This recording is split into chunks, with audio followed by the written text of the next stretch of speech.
आज हम पढ़ेंगे जूलॉजी के कुछ इम्पोर्टेंट क्वेश्चन। ये क्वेश्चन जो है नीट के लिए या फिर अदर कम्पिटिटिव एंट्रेंस एग्जामिनेशन के लिए या टीजीटी पीजीटी एलटी जीआईसी के लिए सबसे इम्पोर्टेंट होंगे। और ऐसे एग्जाम में आपको ऐसे क्वेश्चन देखने को मिल जाते हैं। तो चलिए यहाँ पर हम सॉल्व करते हैं। इसमें क्वेश्चन फर्स्ट है, which of the following is the smallest cell. यहाँ पे आपको सबसे छोटी कोशिका के बारे में बताना है। तो सबसे छोटी कोशिका आप लोग जानते हैं, इसको पीपीएलओ कहते हैं, जिसको हम प्लूरोनिमोनिया लाइक ऑर्गेनिज्म के नाम से जानते हैं।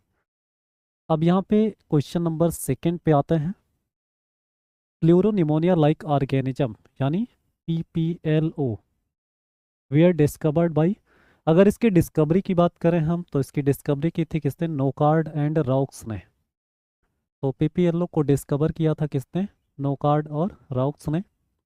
उसके बाद है अगला, the term cell was introduced bye.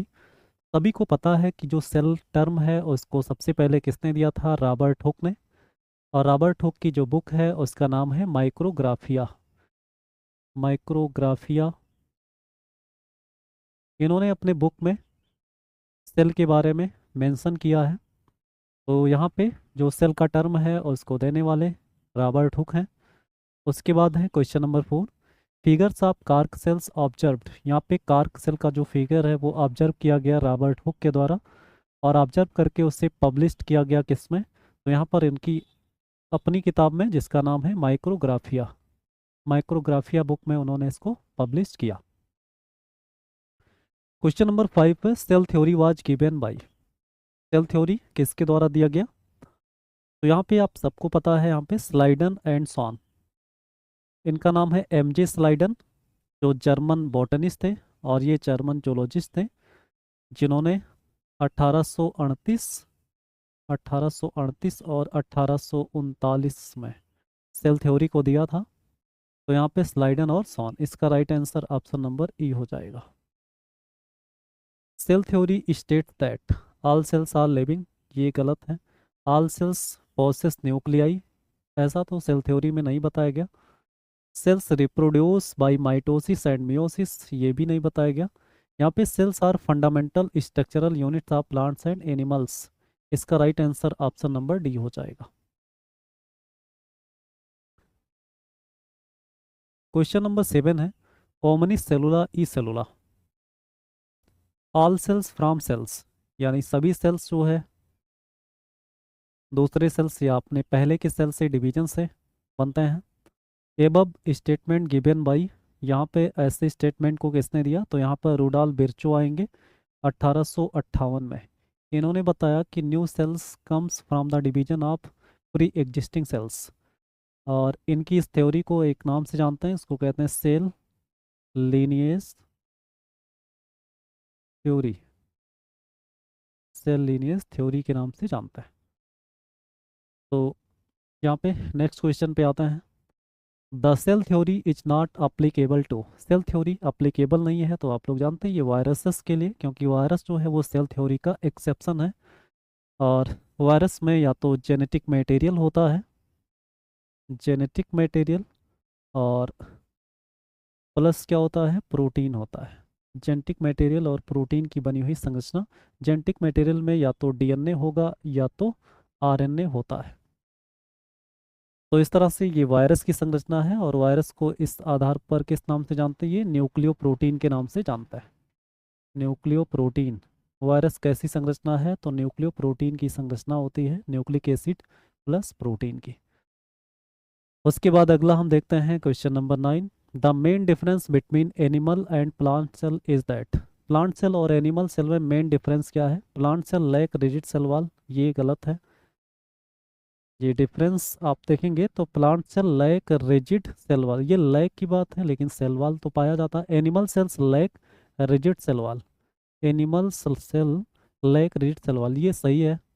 Plant cell possess small vacuole, ये भी गलत है। एनिमल ये लार्ज वैक्यूल पॉस करेगा, ये भी गलत है। तो इसका राइट आंसर हो जाएगा ऑप्शन नंबर बी। उसके बाद है question number 10, which of the following statement is not true. Not true यानी कौन सा सही नहीं है, ये आपको बताना है। तो यहाँ पे पहला ऑप्शन है, animal cells never contain chloroplast unlike many plant cells. Animal cell कभी भी क्लोरोप्लास्ट को कंटेन नहीं करते हैं जैसा कि प्लांट सेल करता है। तो यहाँ पे आप देखेंगे अनलाइक मतलब जैसा कि प्लांट सेल नहीं करता है। ये जो है करेक्ट आंसर है, करेक्ट आंसर नहीं करेक्ट ऑप्शन है। Plant cells have cellulosic cell wall while animal cell do not.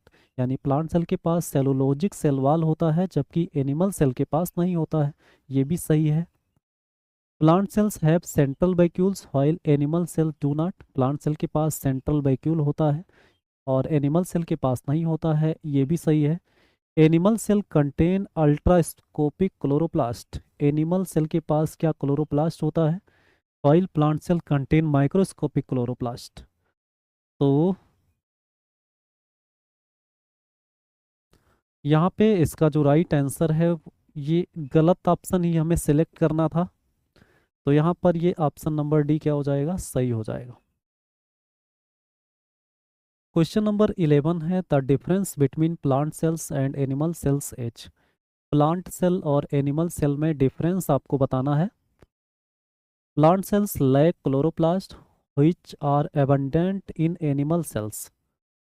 Plant cell के पास क्लोरोप्लास्ट नहीं होता है जबकि एनिमल सेल के पास बहुत सारे क्लोरोप्लास्ट पाए जाते हैं। ये तो गलत है, एनिमल सेल में क्लोरोप्लास्ट होता ही नहीं है।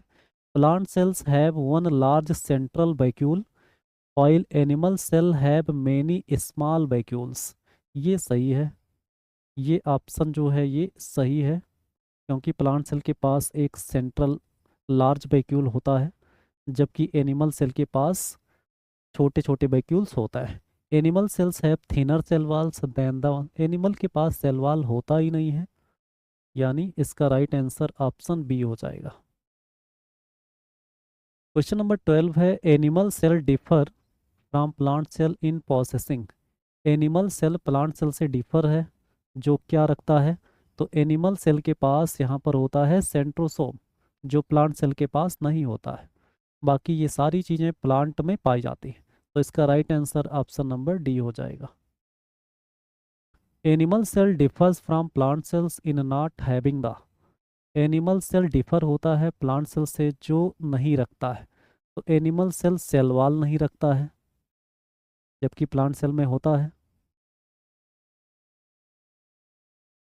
उसके बाद प्लास्टिड, ये प्लांट सेल में होगा, एनिमल सेल में नहीं होता है। तो ये भी सही है। ग्लाइऑक्सीसोम, तो यहाँ पर ये भी प्लांट में आपको मिलेगा, यानी इसका जो राइट आंसर है वो ऑल ऑफ दीज हो जाएगा।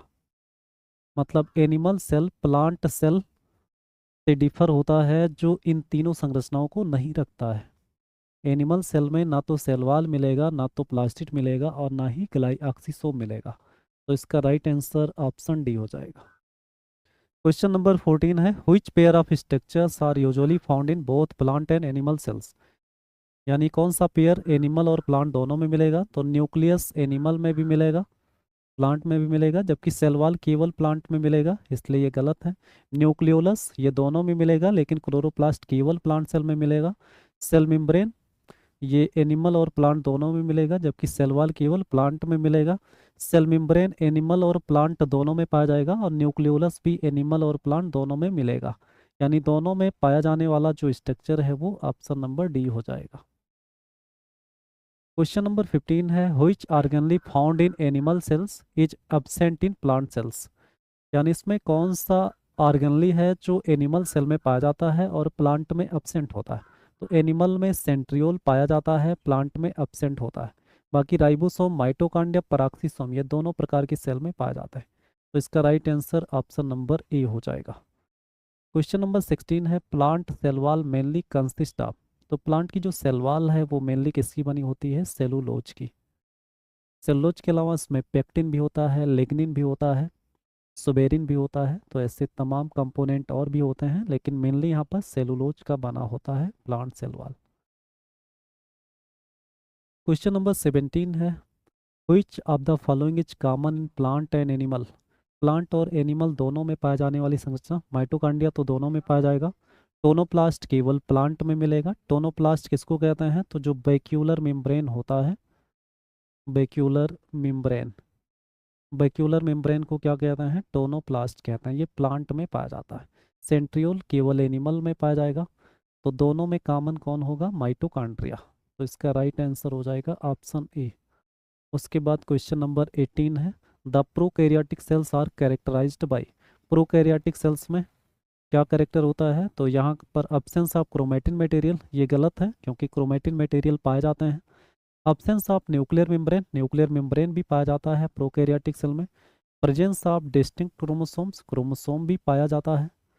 यहाँ पे आप देखेंगे the prokaryotic cells are characterized by presence of distinct chromosomes. हाँ, ये आपको क्या समझना है, डिस्टिंक्ट क्रोमोसोम तो मिलेगा ही।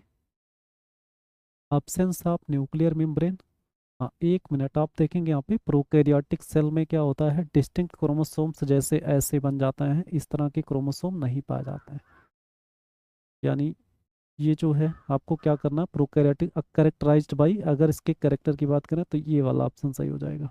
Absence of nuclear membrane, nuclear membrane prokaryotic cell में नहीं पाया जाता है। उसके बाद क्वेश्चन नंबर 19 है, prokaryote differ from eukaryotes in lacking. Prokaryotes जो है वो यूकैरियोट से डिफर होते हैं, जो क्या लैक करते हैं, क्या नहीं पाया जाता है प्रोकैरियोट्स में। तो प्रोकैरियोट्स में हिस्टोन प्रोटीन नहीं पाया जाता है। इसका राइट आंसर ऑप्शन ए हो जाएगा। बाकी डीएनए ये दोनों में पाया जाएगा। तो इस तरह से हिस्टोन प्रोटीन जो है वो केवल यूकैरियोट सेल में मिलेगा, बाकी प्रोकैरियोट्स में नहीं पाया जाता है। क्वेश्चन नंबर 20 है, which of the following cellular components can be used to distinguish a prokaryotic cell from a eukaryotic cell. इनमें से कौन सा सेलुलर कंपोनेंट्स है जो प्रोकैरियोटिक सेल और यूकैरियोटिक सेल को डिस्टिंग्विश करता है। यहाँ पे डीएनए दोनों में मिलेगा, प्रोटीन दोनों में पाया जाएगा, न्यूक्लियस, न्यूक्लियस की बात करें तो प्रोकैरियोट में प्रिमिटिव या बहुत पुअरली डेवलप न्यूक्लियस मिलेगा, जबकि प्लाज्मा मेम्ब्रेन दोनों में पाया जाता है। तो इसका राइट आंसर हो जाएगा ऑप्शन नंबर सी। तो इस तरह से हमने 20 क्वेश्चन को इस वीडियो में सॉल्व किया। अगले वीडियो में हम फिर मिलते हैं नेक्स्ट टॉपिक के साथ और नेक्स्ट जो है 20 क्वेश्चन के साथ।